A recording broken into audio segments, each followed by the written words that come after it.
Well, good morning, everyone, whatever is left of the morning. This is our second tutorial, and this one is going to discuss the maintenance modules. And I will go, you have a sheet with you, and we will follow the steps in the sheet. Don't hesitate to ask questions at any time, or you can hold it until I finish the module, and then we can go around and ask if anybody has any questions. So we're just going to discuss for about 30 minutes the test definition module. It's the module is under maintenance, so I'll click on that and I'll begin with that.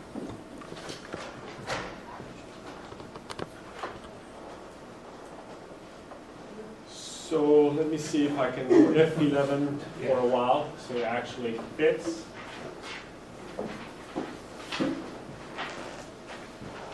I'm in production, so we have all the data, all the test definitions in the system, so we should be able to use explicit definitions. If you guys have a question about any of them, we can discuss them. The test module is broken into a very minimal top part, which has the ID, the name, and the method, and then various tabs. The first tab carries all the general information about your test. What is the internal description of the test, and what is it going to say on your final report. And the report description, like I said, externally to anybody that we want to show this test to, we use the external report description, including your final report. One thing about the test, you can have more than one test with the same identical name. You can't have two of them active at the same time, but you can have two of them in the system. That's why we have the activity box. So let's say test is pH, and the method, I don't know, what is a method for pH normally? What's a general pH method? Is there such a thing? Yeah. Okay.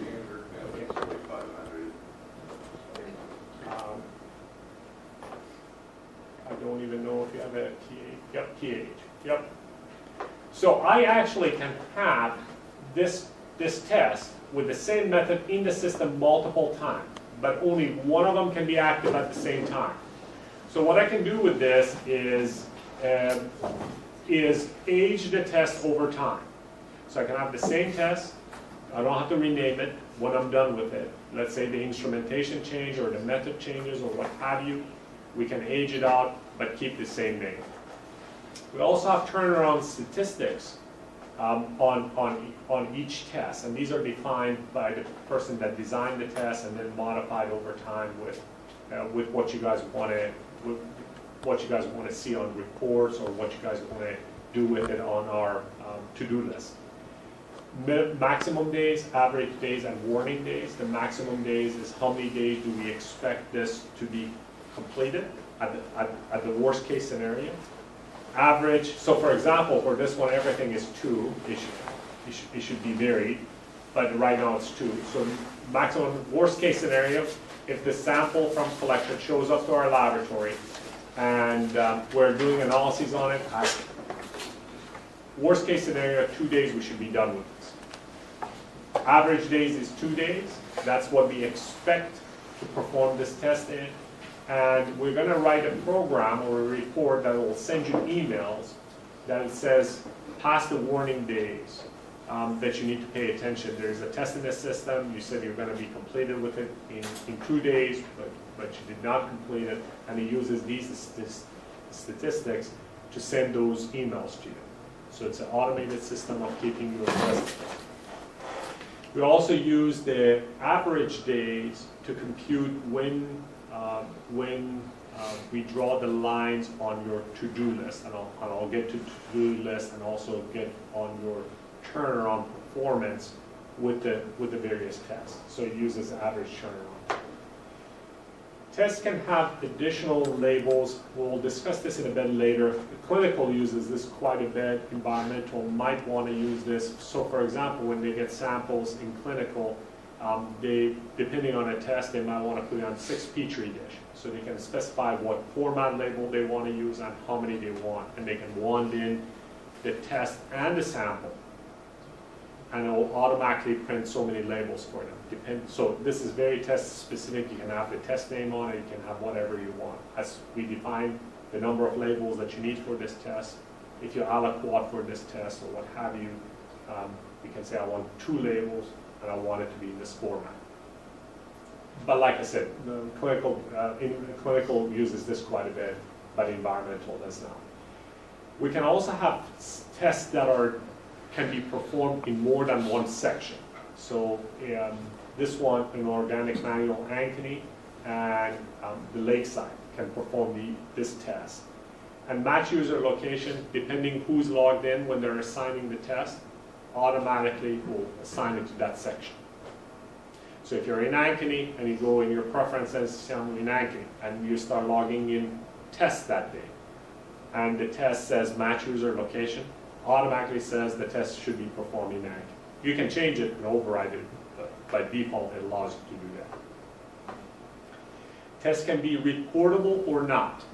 Some tests we don't want to send out on a final report to anyone. They're not reportable. If a test is not reportable, it's also not billed, with the exception of 2 tests. But let's not worry about that. But reportable tests, the tests that are not reportable do not show up on a final report, and the tests that are not reportable are not billed. Now, when you assign this test to a sample, you make analyses of it. This flag, by default, comes with the analysis. So if it's marked, yes, I want it reportable, automatically marks it reportable for you on that analysis that you assign to a sample. If it's marked no, then it'll mark it no. You can change it, you can override it. You can say on this sample, this test, I routinely don't report it. But on this sample, I do want to report it. I do want it done. So you can flip the flag on analysis. Make sense? Okay. Let's not worry about revision method. Sort method, we have 2 ways of sorting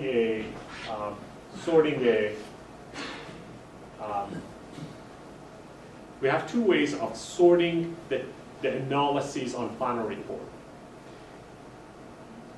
Environmental side pretty much wants it to be in a certain order.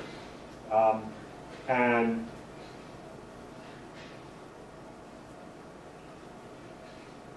clinical wants it, the latest test, to be on top of the list because physician wants to look at it. So if you say as analyses complete, that is sorted, that is the latest one that is completed and released shows up first. So your previous work, so the way clinical works is they send multiple reports. The same sample goes off 4 or 5 times. As they complete each test, they get a new report. And they want the latest test that they perform to be in front of the physician, with all the older ones to be on page 2, 3, and 4. You guys want to wait until the entire sample is complete and then send one report out. And then you want it in a certain order. So that's what this is. As analysis complete is for clinical, and by test sequence is the way environmental works. So, and if you choose by test sequence, you can specify the test sequence in this. Sherry and company worked on organizing, and I remember Terry did, and every section to saying, well, how do I want my test to show up on a final report, in what order, and how do I want to present it? And then most of environmental is by test sequence, and they specify sequence here. So it sorts it and puts it in that order. Report method, again, the differences between environmental and clinical. We can say wait until the entire sample is done before you report this test, or I want to report it as the test is completed and released. Clinical wants one, environmental wants the other one. But some clinical, like newborn screening, wants it when the sample is released as well. So it's not true of all clinical. It is true of some clinical. And that this option allows you to do that as analysis release. You can specify a standard test trailer with your test. Test trailers come out no matter what. They're just a verbiage that you have written that says, for example, this test is not approved by anyone, or it's EPA approved, or you want to include some disclaimer or some instructions when you perform the test. It comes right after the test, and it shows up on a final report. And you can define the trailer, and you can come and glue that trailer to your test. And I think we have some trailers for MCL and some other ones. So you can choose a trailer per per test. Formats is how many columns do you want to have on a final report, and I'll show you kind of what that means. You can have a 1-column report, 2-column report, 3, 4, and 6-column reports. And when we did this, we have a 4-column long analyte. Some of the analytes were longer, so it was dividing the page to even parts, but on some of the formats, you have analyte that's long and it was chopping it. So we made a 4-column long analyte and 5-column long analyte. So these are not, these are just the variations on how the test designer wanted to report that information, how many analytes and how long they were. Any question on the first tab? I'm gonna try to skip some minor stuff. If you're a test designer, some of this really makes sense to you. For a majority of the people, really just glancing at it and trying to understand what this test does and how it works is more important than anything else. So whether the test is active, sections that it can be done, and how it's sorted and reported on a final report is pretty much the things that you guys need to get out of the first tab. Yes, ma'am? I have a very rudimentary question. Sure. But just to clarify in my mind, on the turnaround time, if the holding time is 24 hours, how can you have the transit days 2 and the max days 2? That's what they define. It might not make sense, and we can adjust them as we go along. I would disagree with this. I can bring up probably prep analysis or volatile. I can look at volatile. Probably those are more, yeah, 14 days, 5 days, 7 days, transit day, 1 days, and then holding hours is also used, and that's the only one that's in hours, is trying from the time of collection to the time of your analysis. Okay, thank you. And it uses that in a couple of different places. So what are the permissions for this? Anybody can look at it, but not everybody can update? Pretty much. Everybody can look at any of these definitions, but only repeat the question. Can anybody update these? No, no one can update this. It actually goes through a committee pretty much, or beginning parts. The test designers come back, and if they want to make changes, because making changes in this actually has backward repercussions on the work that has gone on. So some of the things can be changed, some of the things cannot be changed. We usually get together and either with Terry or David or what have you, and we change the test together. Me making the test, me making the changes, and they telling me what they need to change. Any other questions on the first tab? Okay, second tab. So we have for environmental sample and clinical sample, we can define all the sample types that this test can operate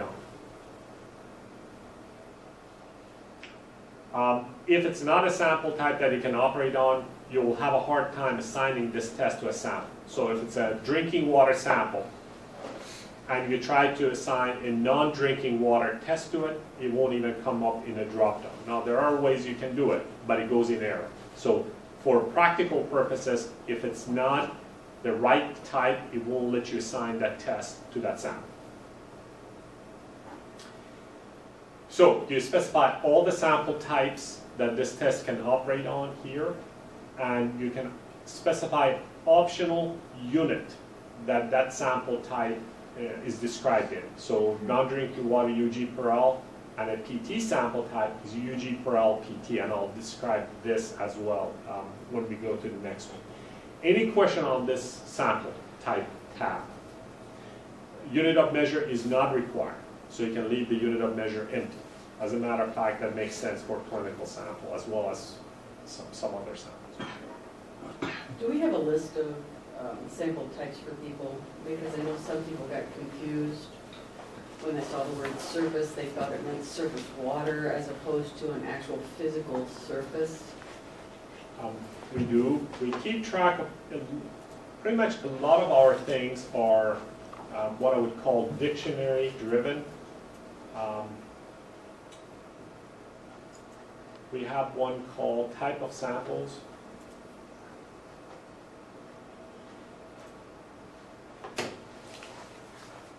Air, biological, blood, breast milk, bulk, capillary, drinking water, dust, filter, blood, food, oil, urine, vegetation, zooplankton. And we went through this at least 4 or 5 times, narrowing down the things that we can use for sample types. But it doesn't have clinical, right? It currently does not have clinical, that is correct. But clinical will be added to this list. Any question on the sample type? Okay. And like I said, we can add to that dictionary at any time. Okay, the next one is analyses and result. And this is probably one of the more complex tabs. Let me go find something simpler. pH probably would be a simpler one. pH. Okay, the way you can define your analyses in this is like Excel. So the first column here is what analytes you're going to report on that row. And by default, you get the analyte that you want to report and the value that you want to put in front of it. So you get the laboratory pH, and the value is, forget about this one, I'll show you what this one means, but you will get on a report, you get laboratory pH, and the value is 7.2. You're done. For this test, they not only wanted the value that is expressed for that 7.2, but they also want to specify the quant limit for that laboratory pH. So what they have for this test definition is a single analyte, and we call this a row analyte. And it has a value. What was the value of that pH? And what was the quant limit for the value of that laboratory pH? So they have defined 2 columns, value and a quant limit and analyte.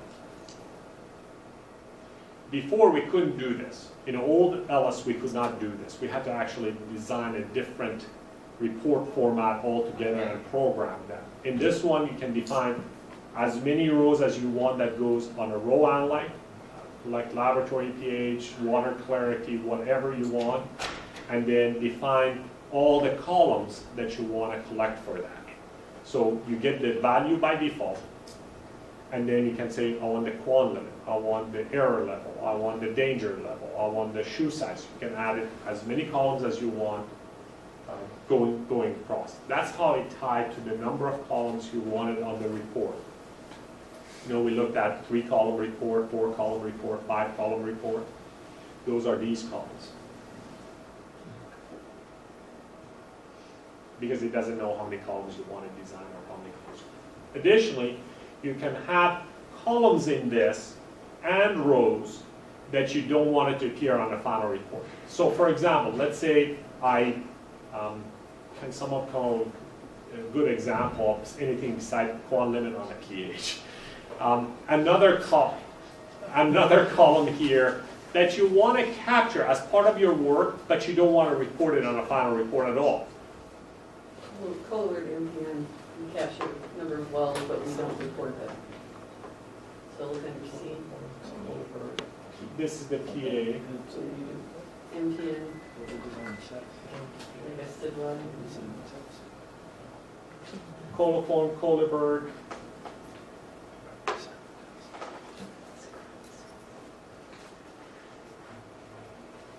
This is the demo. Yep. No, this is the production. So I found it. I was just clicking on the wrong one. So this one, they want to report 2 analyte, a total coliform bacteria, and the value is whatever the value in front of it is, and then E. coli, whatever the value is. And for the total coliform bacteria, they want to capture the well count, and for E. coli, they want to capture the well count. Okay, so there are a bunch of things here. If you click on the analyte here, total coliform bacteria here, it will tell you some information about this. It will say it's a required analyte. That means that before you can complete this test, you have to put a value in front of it. So that's what that means, required. And by default, it's reportable. You want it always to appear on a final report. Now, again, just like the way you defined your test, you can unclick this, but by default, it marks that analyte reportable when you're completing your test. And if I click on E. coli, it shows, again, required and reportable. Now, I can also click, not the value one, but I can also click on the column header, well count, and it says it's required, but it's not reportable. So this column is never recorded on the final report. Column analyze you cannot override when you're completing your test. Row analyze you can. You can make something not reportable, but you can't choose, well, on this report I want to report the well column, well counts. So that's not an option. The other things that you guys saw is a 1, a 2, a 1, a 2. So what it does is you guys, in the system when you're designing your test, you can specify how to validate the result that I put in front of total coliform bacteria. And this number is tied to here. So it uses rule number 1. Rule number 1 says it must be a number, and the number has to be between 1 and 200.5. So it's inclusive of the lower limit, but exclusive of the upper limit. So you can't put in 200.6. You can put in 200.5999999, but not 200.6. And then you can have significant addition and rounding method and so forth, and we can get into the other one. For this one, if I, again, rule number 1 applies for the value, and rule number 2 applies for the wall count. So if I can go to the second tab and say what is the rule for this one, or I can click in the cell and it changes the tab for me downstairs. Again, for the wall count, it's rule number 2. It has to be in numeric between 0 and 51.99999. Let's pick something that's a bit more complex. We'll pick up volatiles. Which one? Okay, well, so we got lucky. Volatiles. It collects a lot of stuff. You got a lot of analytes on top, and you got quite a few rules in the bottom. So let's look at the sample types, the drinking water, mg per L, non-drinking water, mg per L, and a PT sample, mg per L PT, and I'll show you what that means when we tie it in. So they collect the instrument run ID, fluorobenzene, bromofluorobenzene, and so forth. But take a look, for analyte ID, they just want to collect the run ID, they want to collect the value. For fluorobenzene, they want to collect the value and also the response factor. For normal analyte, can I call it normal analytes? Those actually are surrogates. Okay, so surrogates. Thank God we have somebody that knows what they're talking about. So for surrogate analytes, they want the value, what the expected value was, and a percent recovery. Let's see. Nope, that's it. Are these normal analytes? Yes. Okay, so for the normal analyte, they want the value of chloroform, whatever that is, the quad limit, the MCL, and a hazard level. So within a single definition, you guys can collect variable number of column data for each analyte that you have. Some of these analytes are not reportable. Some of them are reportable. Some of them are supplemental and so forth. And I'll get to that in a second. The units that we looked at in here, mg per L, makes a difference to here. So you said you use rule number 1, which is what here is under the value. Use rule number 1. Well, what they wanted to do was use a different set of rules for a normal sample versus a PT sample. So for a normal sample, they said it can be a number between 0 and very small number and use one significant digit to do your work. So they wanted one significant digit precision right here. If it's between 0.001 to a million, use two significant digits. So they broke the range down to use different significant digit for reporting. So when you put it in, it automatically corrects the automatically corrects the number for you. And by default, what I want you to put in is less than 0.0005. So when you add this test to a sample and you look at its result, wherever this rule is applied, it puts in less than 0.0005 in for you. Make sense? By default, it's like a very, very quick typist. It puts that value in for you. Okay, you can modify it, but it puts that in for you. When we got involved in this, we found out for PT samples, we actually report a different precision. Given the same unit, we report a different precision, different significant digits. So that's why we had to create a PT version of the same thing, because the rules are different. So that's how that's tied. If you look at a PT sample, it says use mg per L PT. If it said use mg per L, then it would match the other rules. But if we had to vary it mg per L PT, which worked well for us because we want to apply this rule, number of significant digits, rather than this significant digit. And there's a lot of various tabs in this, and you can go through and take a look. Is people comfortable reading the tab in the bottom and how it works? It ties your analyte and the column to the rules that you want to specify for validating that. Any questions at this point? Yes, Terry. So this came up a couple of times, a feature that is not there this time. If I wanted to know, and if you want to answer this later, it's fine, but if I want to know what analytes were in which tests, so for example, if I wanted to know which test included chloroform, that's not a queryable feature right now. What would it take to add something like that or figure something like that out? I don't know. We need to look. Oh, the question was, can I find out chloroform if I wanted to see how many tests had chloroform in it? Can I actually search for that? And the answer is no, because it doesn't give you a role to do this right now. We can take a look to see what it would take to do that. And then yes, you should be able to do that. You should bring up a list of tests.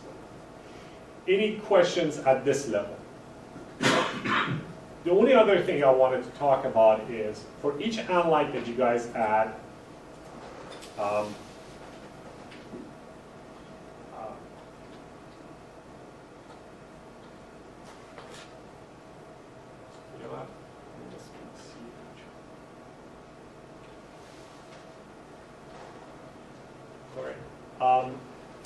for each analyte that you add, here are the choices that you have for what you want to do with it. Required means this analyte has to have a value.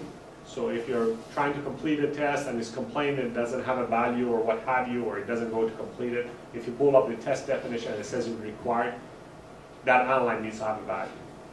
If it's optional, it means it doesn't have to have a value. You can leave it blank as a matter of fact. Read-only means you cannot modify it and put a value in it, and supplemental means you've got to actually take a manual process and add that analyte to your test. These would be like your method analytes. I don't know if you guys remember that method analysis. You could go to your method and pull your analytes in old ELIS. That's what supplemental is. So it won't show up normally, but if you want it, you can pull up the list of all the analytes and add that analyte. That's once in a while your test needs analyte XYZ. And you don't do it all the time. So that's what supplemental is for. The test designer can make it supplemental. You can pull it up and add it to your analysis. the rules for adding things, we also have dictionaries, so you can go to dictionary, so if your result is positive, negative, you can pull those from dictionary, or if it's a color, I know Sarah had a bunch of colors, blue, fuchsia, what have you, we put it in dictionary, then there's no misspelling, and she can choose from dictionary. I think Karen has some detected, not detected, what have you, and those can all come from dictionary, you don't have to type it in, give you a choice box, and so you will see some verbiage here. For your tests, anything on here? Any questions so far? Test prep and test reflex.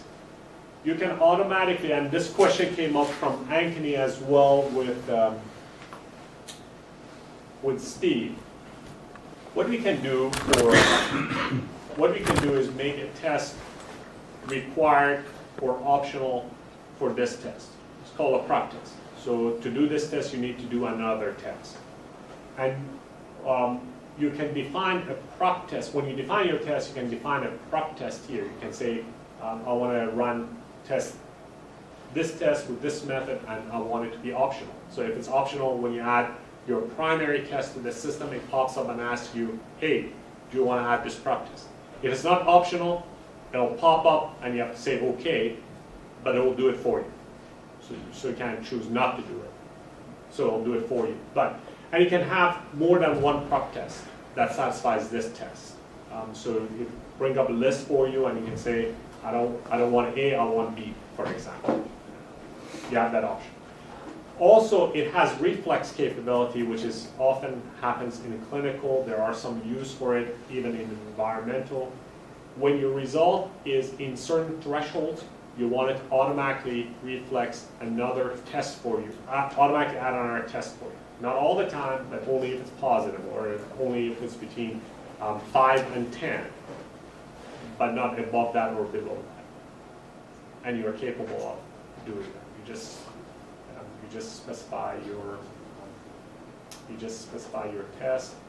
So I can add a row prep test.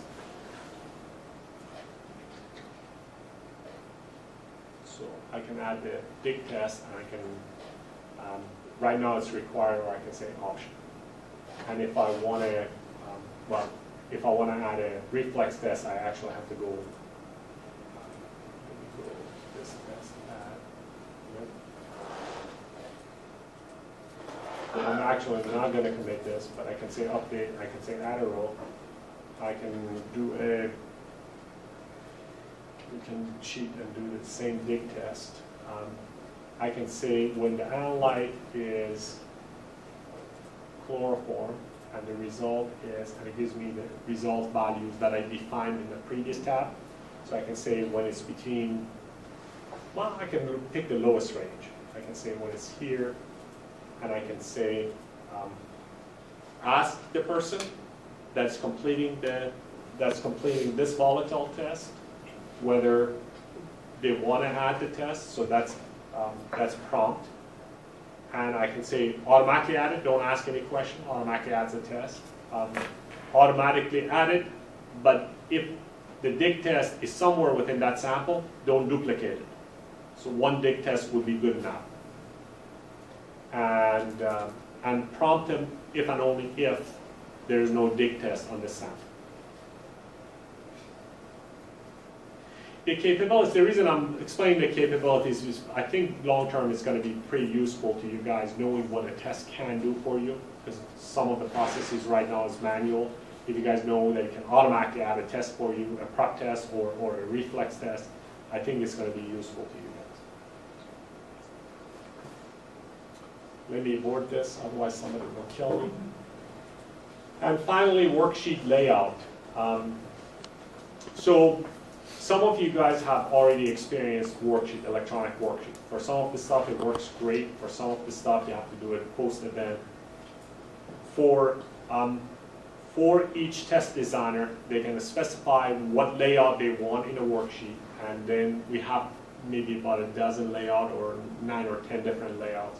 And this one called environmental analytical 1, and it comes out in an Excel spreadsheet. So many first columns are frozen. but the rest of them, like, you can have MCL or error level or danger level or what have you. The test designer says use this template for me to complete my work. So when you guys are building worksheet, it uses this template for this test. It says the capacity of number of tests that you can put on that worksheet. They do batch of 50, and it puts all your analytes on the worksheet. Also, it puts in QCs automatically in for you. So they said, when I make a worksheet, I want always in a first position, the first thing I'm going to run in that worksheet is a QC. And this is the QC that I'm going to run. And this QC has a definition associated with it under QC, so you can say what analytes you want from that QC. So automatically adds this QC and then adds your samples after that on electronic worksheet. So that's where the definition comes from. And you have quite a few choices. I want it as the last thing in my worksheet, or I want it randomly placed in my worksheet, or I want it in fixed places in my worksheet. You have quite a few options as to where you want to put your QCs. And when you're making up your worksheet, you can alter it. So I think Nancy's group, Karen's group, adds quite a few QC, and then depending on if it's morning or afternoon, we delete some of the QCs. So it's flexible. It just does it for you, so you can add and subtract from your list of your QCs on your worksheet.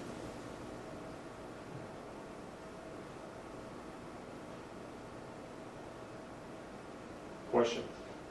Yeah, when you subtract off of your QC, does it still bring up the net first sample number and replace it? Yeah, it moves things up slightly. Yep. You can stick things in the middle, or if you delete a QC, it shifts everything up. Is there any way to avoid having it do that?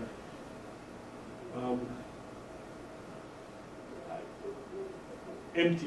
What is it going to do with an empty spot? I mean, Well, on one of the worksheets I use, sometimes I have to delete off a couple pre-assigned QCs, and it'll bring up sample number, then I'll have another QC here, then the rest of the worksheet. And it would be just nice to have the QC up front with the sample numbers following it, so they're not mixed together. you can define your QC. As a test designer, you can say I want my QC always in a position of 1, which is what this one is. This one says I want it position 1 fixed. So we need to look at your test to see how they designed it, but that's absolutely possible. You just say I always want it in position 1, 2, and 3. Puts your QCs on top and puts all your samples afterward. That's complete, but that's how it has to be designed. I mean, and we can rearrange that. That's not a problem. Okay. Excluding analytes from QC, from worksheet. If you have a bunch of analytes, and for example, on this one, Terry did not want instrument run ID to show up on his worksheet. Here, he could say, I don't want the instrument run ID to show up on my worksheet. So he can exclude certain analytes from the worksheet, and that's where you define all the analytes that can be excluded. I don't know if anybody uses this or not. Anything on the test definition?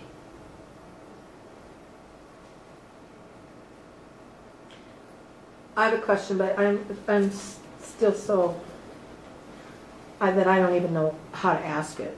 Go ahead and ask it, we'll figure it out. Well, I'm supposed to be reporting something, and it has a test we haven't run for years and years in it. How do I change that? Now, David showed me Thursday, but I can't remember. You mean how to use it? This is just the definition of the test. Okay. So how do you go about changing the test as part of the Yeah, samples? what's put in there is abamectin, and that isn't what was requested, and I don't understand if they're like using these as placeholders, and I guess I don't understand that. How come that they just don't put what's actually asked for? That I honestly don't know. Where is abamectin? What's the test? It's the test name. UHLHO18. It's under That'd be the pesticides. method name. The Oh, pest sorry. would be pesticides. It should be one of those, or possibly next page. 018, you said? Uh-huh, Oh, and Up, up there, you, Down. by you. Fifth one from the bottom. Sixth one. Fifth Oh, one. 18 FIFRA, I guess I don't know, Fourth one from the bottom. sorry. I don't know. So that I don't know. We need to look to see So you're talking about the analytes that appear? Right. Here, Well, yeah, and abamectin is the first one, and but what was ordered was rimsulfuron.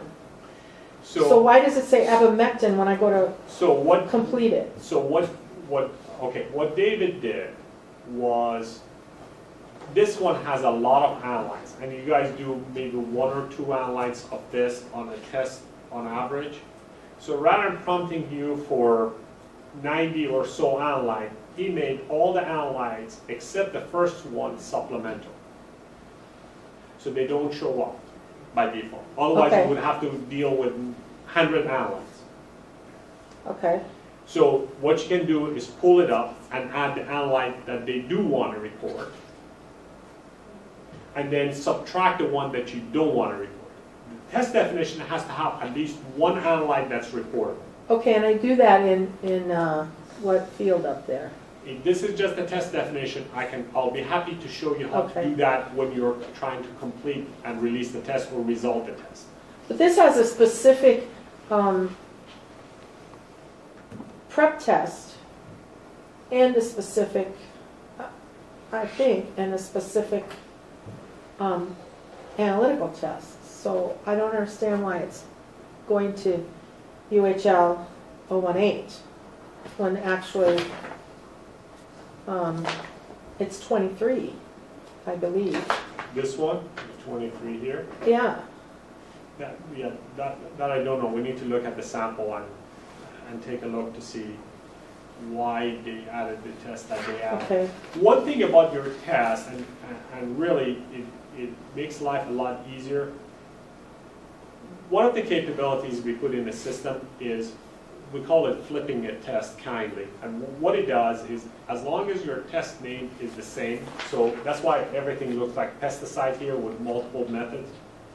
So if I assign pesticide EPA 531.1, you can take that test and say the wrong method, bud, and flip that to pesticide UHL H023 without having to cancel the test and re-add the test.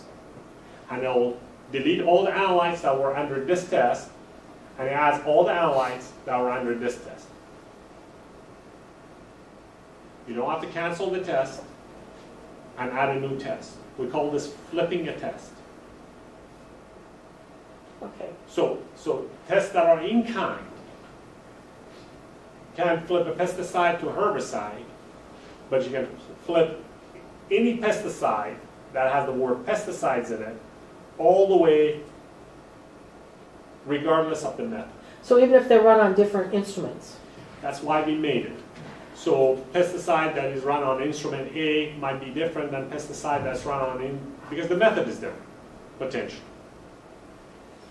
So yes, you can flip the test. So rather than canceling the test and say, I didn't run it on instrument A, I ran it on instrument B, you can take a test and say, I ran it on instrument B, hence I'm going to use a different method.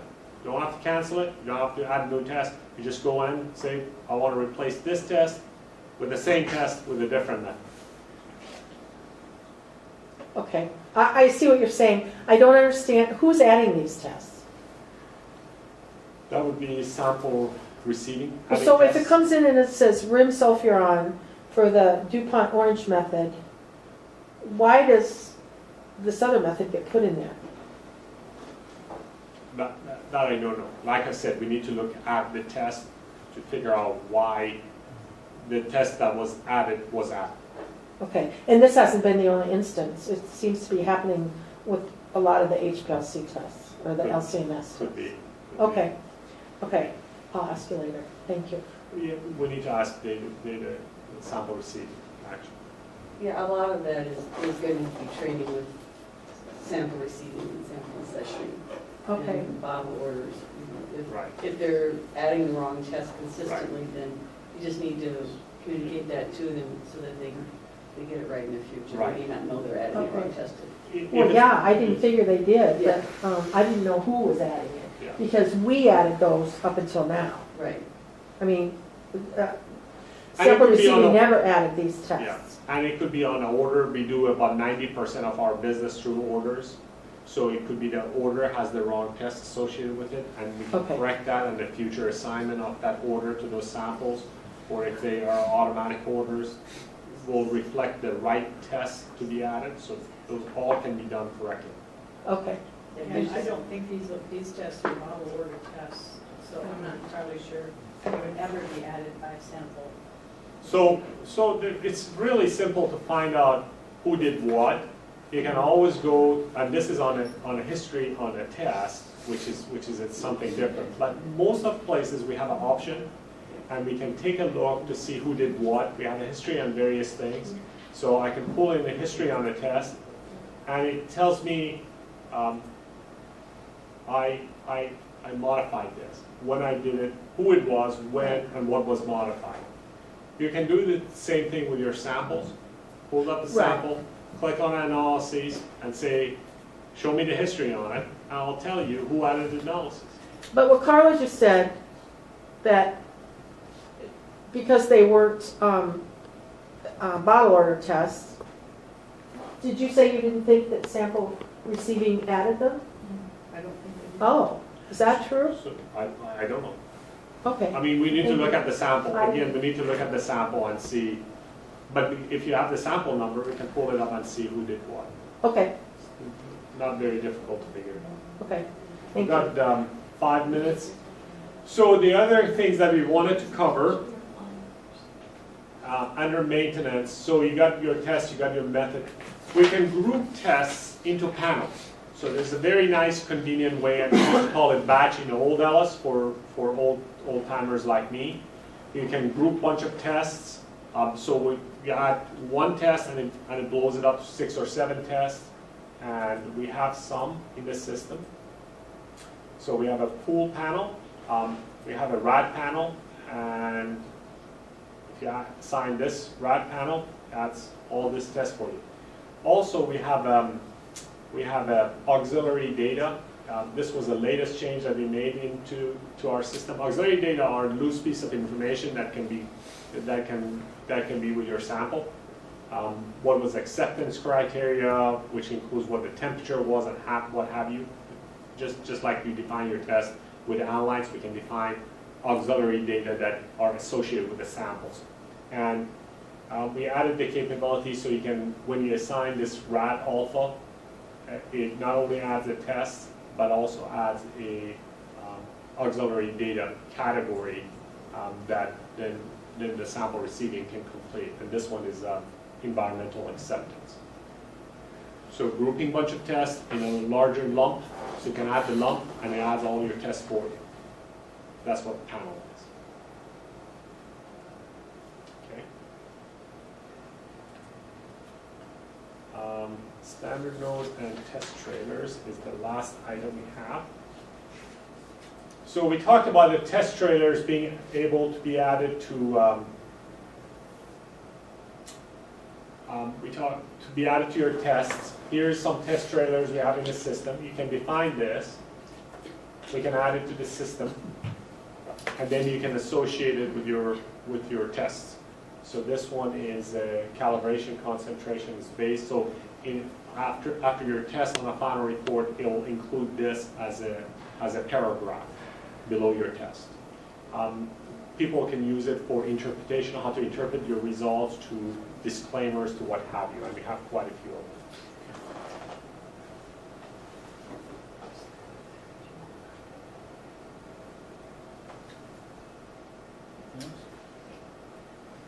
Yes, of course. We have a question.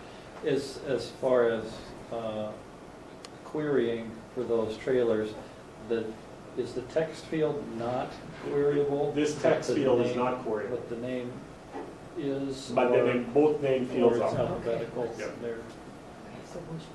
Oh, can I query on the text field? No, you can't query on the text field, but you can query on the name or description field.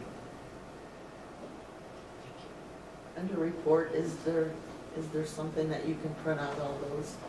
No, we don't have anything that prints these lists up. Will we have? If you guys request for it, go through the committee, absolutely. These reports are really pretty easy to do. And one of the things that we can do with the reports is, like the old days, we don't actually have to waste the paper because on all our reports, we can pop it up in PDF, so you can take a look at it and just close it, and it doesn't waste any tree or nothing, no branches, no leaves, no nothing, completely environmentally green. Well, I can just say from FEMS that it was helpful to have, you know, print it out and put it by your computer so that, like QA events, or to choose which one you might really need, because it showed you what it said. So that one was that one, and then the other one that we have is, that was a report trailer, and the other one that we had was, wanted to cover was the standard notes. I got a question about reports. Sure, please. For each of the steps that we just saw, like alkaline sludge, there's a report trailer with that, and that will go out automatically. Is that what that is, or do we have to choose that report trailer to go with that? So, the test designer chooses that once, and then after that's automatic. You add the test to the sample, and when you put it on a final report, if it puts it on a final report, if it's reportable, then automatically that trailer will come out with that analysis. So you don't have to choose anything. The test designer chooses that once. Yep.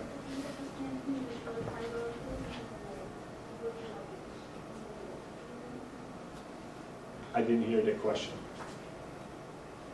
I'm sorry, I didn't hear the question. Can you ask one more time? All right, is there a way to do, we have certain, sometimes when we want to put a trailer on a sample particularly, and sometimes we don't, because we don't have the quality controllers out. Is there a way to choose yes sometimes, no other times? No. Sorry. Standard note would be useful for them. Yeah, the standard notes might be what you want to do. Test trailers automatically come. You don't have to do anything with them. Once you glue them to a test, they come out every time. The standard note might be what you might want to do. So previously, you guys were comfortable with typing notes. We took that and expanded it quite a bit by creating a thing called standard notes. You can type it up once. We can add it to the system. We can categorize it. In this one, there's categories of standard notes, and then it'll let you guys. You can choose standard notes and add it either internally or externally at the analyses as well as sample level. The good thing about having standard notes is you don't have to type anything, and you can glue multiple standard notes. So it's just like quick typing for you. Just click on it and say, I want this standard note. It puts it in. Then if you want to change it, edit it, what have you, you can do that. And if you want to glue a couple of different standard notes together to come up with a paragraph, you can also do that. Some of the things that we can do now, we couldn't do before. So we have some standard notes, and like I said, we actually have categories for them. So these would be under sample receiving. There are analysis environment, micro. So when you pull up these standard notes and you want to use it, you can dive in and say, okay, I'll only want to see the ones that are for sample receiving. And then I'll only show you those rather than showing you every standard note in the system. And we got quite a bit of them. And we will be happy to add standard notes for you guys. And again, write it up, submit it, we'll add it. So in the case of sulfide, that's what we would do, have whatever that paragraph is that we tack onto those samples that Yep. is appropriate for it. We have it categorized as environmental analysis. Right. Go with and add it to it. So who do we submit it to? What's on the ad? To the committee, to OpenELIS committee, just the normal routine stuff that we have. Okay. Just write it up, and the committee says, yep, that looks good, boom, it's done. Mike, do you want us to go for standard notes? For trailers, we go through you to make sure that kosher works. Do you want us to do the same thing, just run it by you for standard notes? You should probably review them. Okay, so we'll then forward it, once the committee says okay, we'll send it to Mike for final approval. Okay.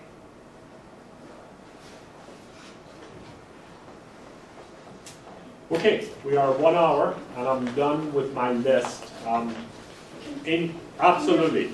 This is not on the final report, but like when I'm doing my prep and I do worksheet notes, so I have a note like there's not enough sample for a matrix spike for the sample set, and I would put that on my worksheet.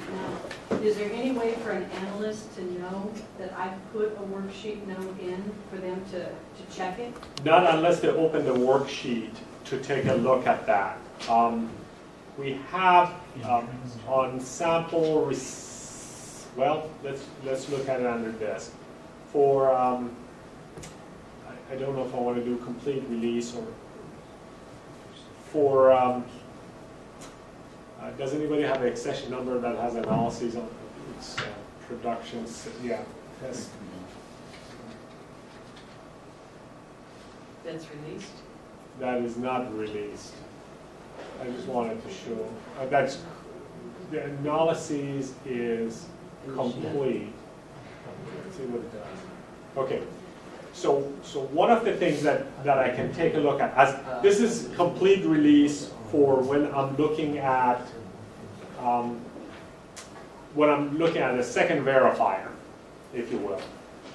And one of the things that I can look at under analyses is take a look, and it'll show me what worksheet that analysis was performed on.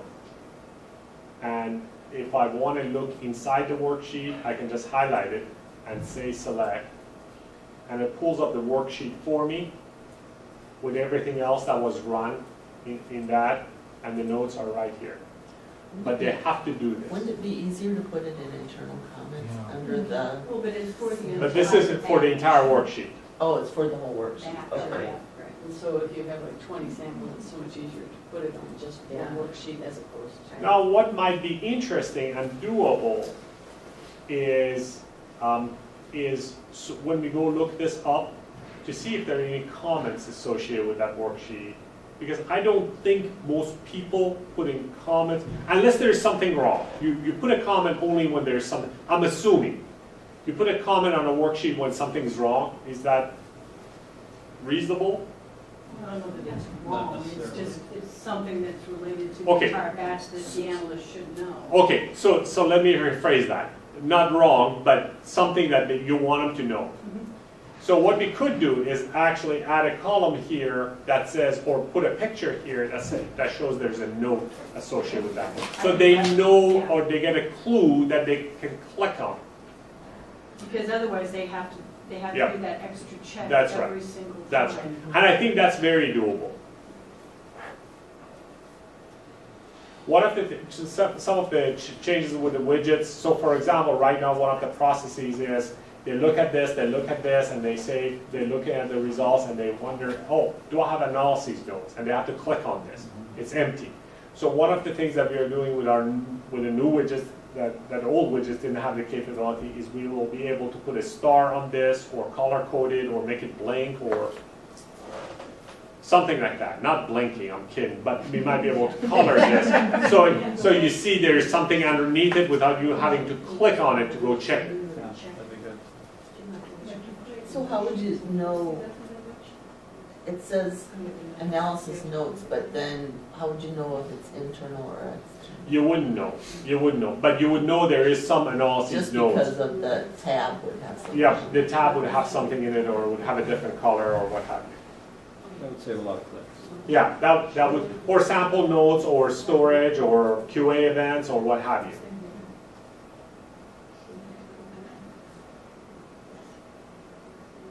I'm available for more questions or answers. Would it be possible to have a pop-out window and it would just display everything for that sample on one screen? So we do, it's called Preview Final Report. And what it does,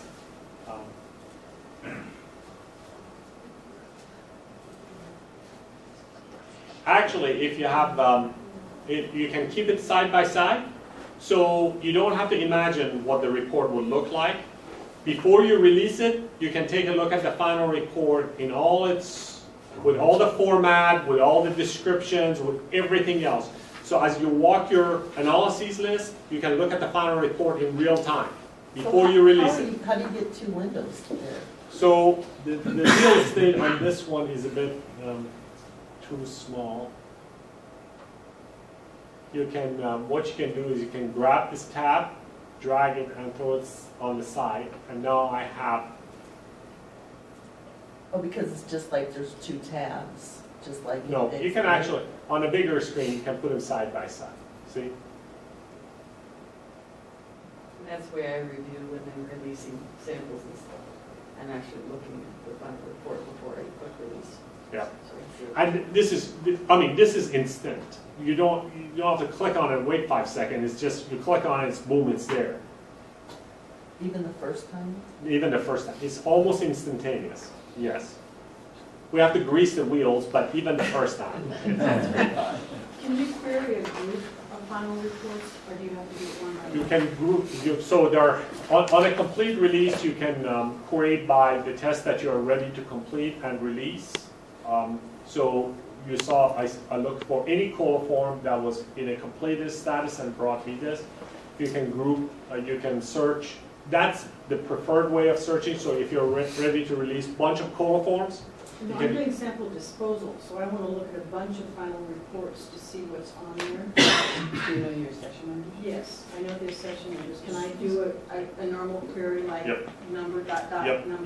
yep, yes you can. But they're all the same tests, right? No. No, not everything, necessarily. okay, because I was just gonna say, you could also do both things. A series. And we have to check Yeah. everything on the final report. This, to make this, sure. this complete release final report, just so everybody understands, this complete release final report is different than a normal final report. The reason it's different is because it says internal in the middle of it as a watermark. This is showing a test, hence this one, the coliform test, before it's released. That's why it has a watermark in it, so you don't accidentally send this to, it's showing you the picture before you release it. Hence, that's why it doesn't, well, not on this one. I think it shows you in films, I think it says internal use even after it's released. On this screen it does. On this screen. Yeah. That's why I'm saying this final report is different than other final Yeah. report. So you don't want to use this one for looking at samples. Under sample tracking, you have the full-blown query capability of whatever you want to do here, and then on per sample. So if I say from 12,000 to 12,010.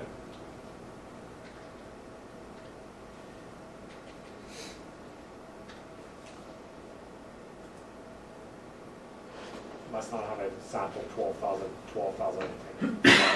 But you can query here and here, We're at like 2,200. 2,200, 22,000.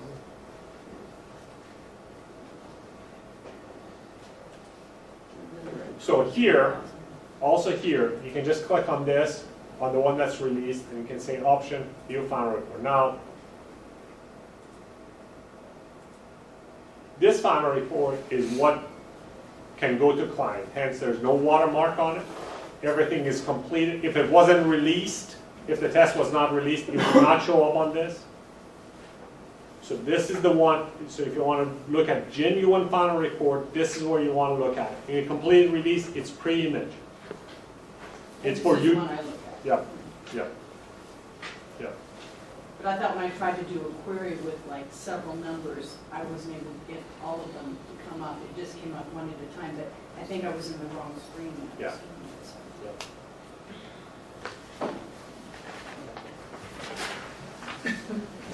Because we can query for more than one status. I need And to, back in that old, in the one in track, complete release. I think I'll try to you, do I this think, tracking one and see if I have it all up. I think we can on that one. Thank you, everyone. Thank you, Dari.